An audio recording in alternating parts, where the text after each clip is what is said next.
તો જમ્મુ કાશ્મીરના પહેલગામમાં થયેલ આતંકી હુમલાને લઈને ગોધરા મુસ્લિમ સમાજ દ્વારા વિરોધ કરવામાં આવ્યો।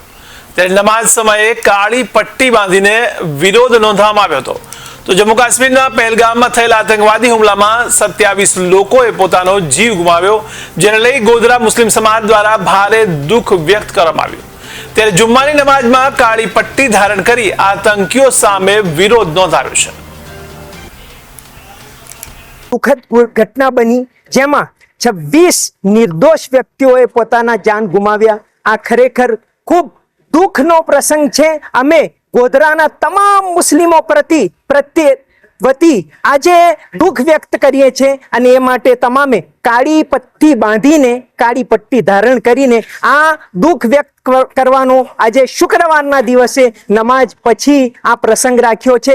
કુરાનનો સ્પષ્ટ સંદેશ છે કે કોઈ પણ નિર્દોષ વ્યક્તિ મરે, મન કતલ નફસમ બિગૈર નફ્સ મન અહયાહા ફકઅન્नमा।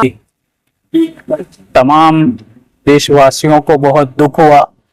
ये जो भी वाकया हुआ, हम तमाम मुसलमान और पूरे देशवासी इस वाकये का पुरजोर खंडन कर रहे हैं, विरोध कर रहे हैं। ये जो भी हुआ है कुरान, हदीस और इस्लामी तहजीब और मजहब के बिल्कुल खिलाफ हुआ है। और दुनिया में दो तबके हो चुके हैं अब, जालिम और मजलूम। जालिम अपना काम कर रहे हैं और मजलूम पीछे जा रहे हैं। तो हम तमाम को देशवासी